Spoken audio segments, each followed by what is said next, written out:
को भोजन मिलता है।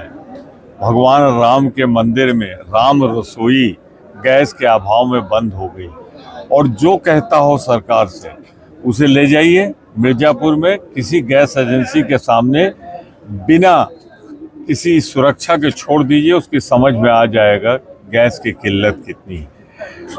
इसी से अंदाजा होता है, आज नवरात्र का है, पहला दिन है, कि भारतीय जनता पार्टी की सरकार, मोदी सरकार कितना झूठ बोलती है।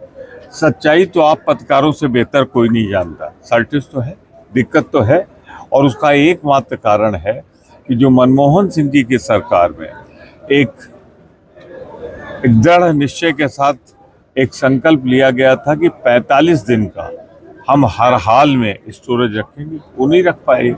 मोदी जी को नेतागिरी से शौक नहीं। मैं उनसे पूछना चाहता हूँ, इसी इराक पे आप निर्भर करते रहे, इसी मिडिल ईस्ट पे निर्भर करते रहे, आपको क्या ज़रूरत थी कि जब इराक पे हमला होने जा रहा था ईरान पर हमले के एक दिन पहले इजराइल जाने के आप वहाँ क्या बात करके आए? क्यों संदिग्ध मत किया है? क्यों भारत के सैकड़ों साल के पुराने रिश्ते को आपने ख़त्म किया? सच्चाई तो है, मोदी सरकार का दीपक की लौ बुझ रही है। विदेश नीति और आर्थिक नीति दोनों मोर्चे पे ये सरकार पूरी तरह असफल हो गई, और इसकी कीमत भारत की 140 करोड़ जनता चुका रही है। मैं उदाहरण के तौर पे कहता हूँ, आप बताइए, गैस की किल्लत किसको नहीं है इस समय है, लेकिन झूठ बोलना है तो मैं तो मोदी जी से आग्रह करूँगा, मिर्जापुर आ जाए और कोई नाला उनको पकड़ा दीजिए, एक नाले के ऊपर वो रख दें उल्टा बर्तन करके, उसमें से गैस निकाल के दिखा दें आप लोगों को, सारी गैस की समस्या दूर हो जाएगी।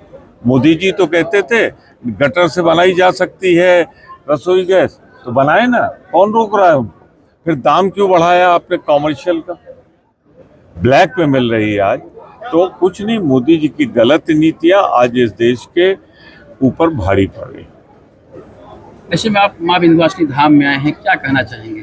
देखिए, मैं यहाँ पिछले 40 साल से करीब आता हूँ।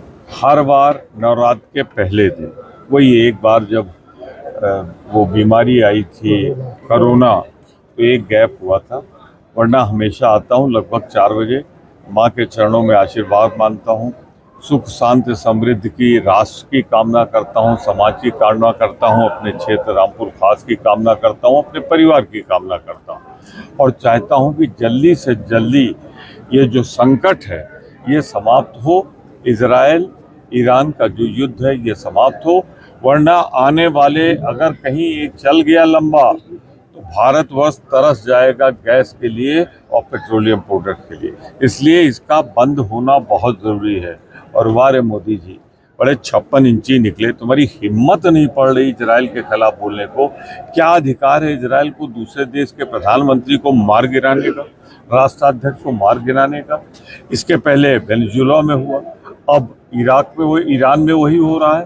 तो आप दूसरे देश की सार्वभौमिकता को नष्ट कर रहे हैं। याद रखिए, जो दूसरों की करता है उस पर भी यही आफत आती है।